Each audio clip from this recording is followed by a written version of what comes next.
Tips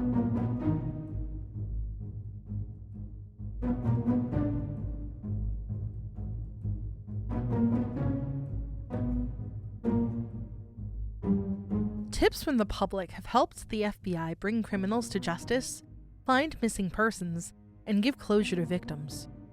Maybe you've spotted a highway billboard seeking information about a suspected criminal, seen a post on social media asking for tips about a missing child, or caught a podcast interview with one of our special agents. Whatever the case, it's likely you've seen or heard the FBI ask for the public's help.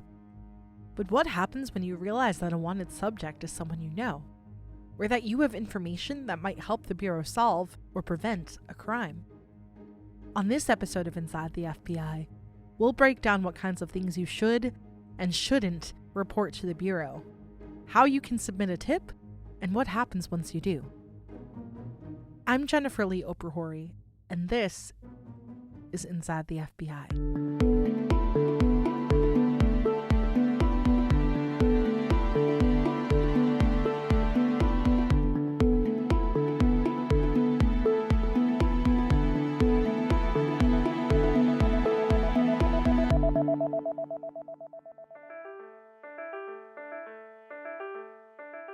To talk tips, we first need to take a trip to the mountains of West Virginia, where the FBI's Criminal Justice Information Services Division, or CJIS, is based. CJIS provides a range of state-of-the-art tools and services to law enforcement, national security, and intelligence community partners, as well as the general public. Deep inside this data hub lives the National Threat Operations Center, or NTOC. As Sid Patel, the head of CJIS's National Threat Operations section, explains it, we are basically the central intake system for processing all the tips and threats coming into the FBI. You can reach this FBI Nerve Center by phone at 1-800-CALL-FBI or online by visiting tips.fbi.gov. Regardless of how you contact the Bureau, once you do, NTOC's job is to learn more about your tip, whether it's because you have information about a federal crime, a fugitive from justice, or potential terrorism, and to route the information to the appropriate FBI field office. We get about 4,500 tips a day, and those calls spike based on what we see in the news. So, how does NTOC handle that high volume of tips? The short answer is that NTOC has a comprehensive strategy. When threat intake examiners receive a call, Patel says, their top priority is figuring out what it's about.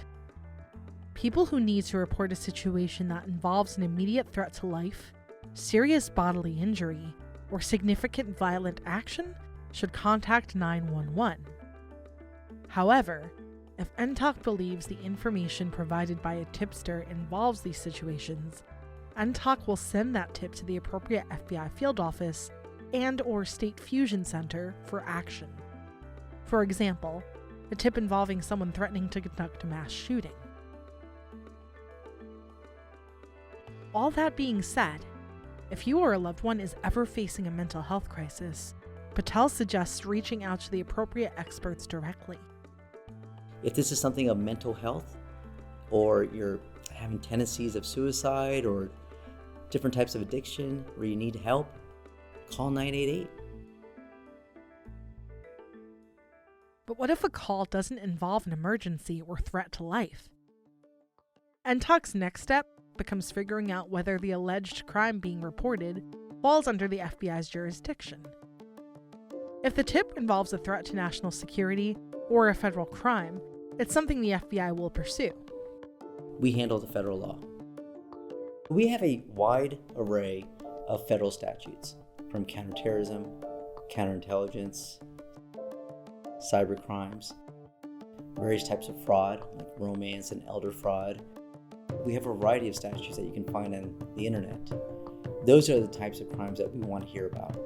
Those are the violations that we work.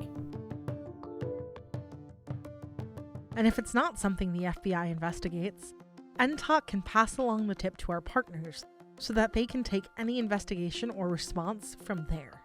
We will often receive tips that are better suited for our partnerships, whether it be federal, state, or other local partners that we have. And we'll take that information, we'll pass it to them for them to work it appropriately. When in doubt, though, NTOC operators can help you figure out if a tip is right for the FBI. If you don't know where to go, if you don't know the right place to contact, we're always here to help, and we'll get it to the right place.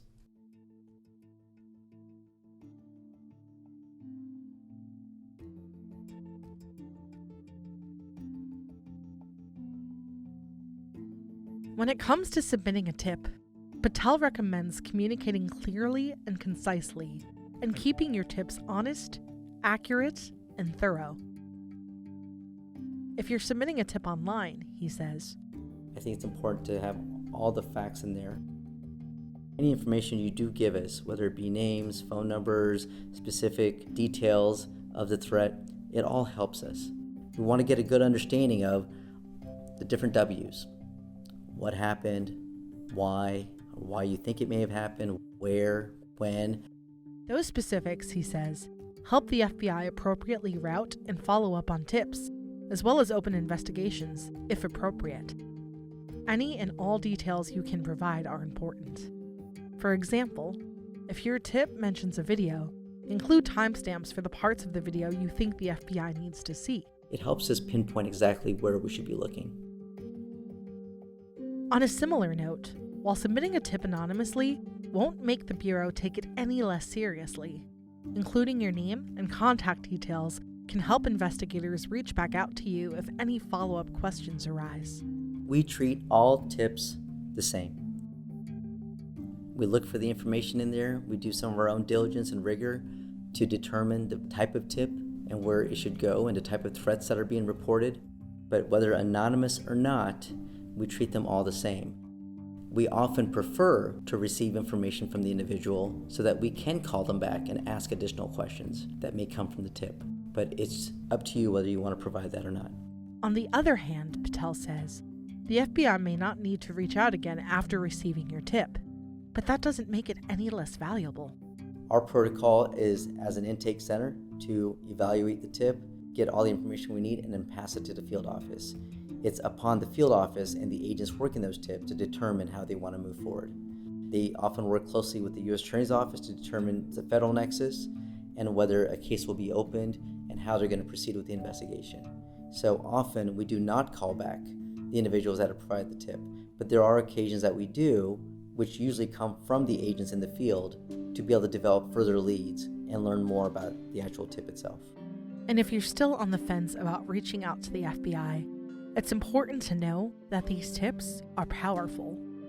According to the FBI's National Threat Operations section, which houses NTOC, one tip helped the FBI and our partners track down an individual who'd tried to take their own life via a drug overdose.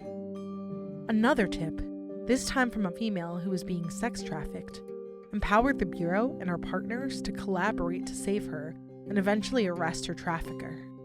The woman, who had been held against her will, managed to call the FBI while her trafficker was asleep.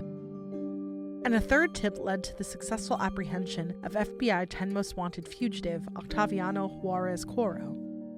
Juarez Coro, who allegedly killed 2 people and injured 3 others when he fired multiple shots into a crowded Wisconsin park in May 2006, was apprehended by our international partners in Zapopan, Guadalajara, Mexico in February 2022. In short, Patel says, if you see something, say something. We've been preaching that for many, many years now. That's how we get information. That's how we thwart terrorist attacks. That's how we solve crimes. So if you have any doubt, give us a call. We'd love to hear from you. To submit a tip to the FBI, dial 1-800-CALL-FBI. That's 1-800-225-5324 or visit tips.fbi.gov. You can share information with us anonymously. And to learn more about other ways to reach out to the Bureau, whether it's to report a crime, speak with your local field office, or something else entirely, visit fbi.gov/contact. This has been another episode of Inside the FBI. You can follow us on your favorite podcast player, including Spotify, Apple Podcasts, and Google Podcasts. You can also subscribe to email alerts about new episodes at fbi.gov/podcasts. I'm Jennifer Lee Oprahori from the FBI's Office of Public Affairs. Thanks for tuning in.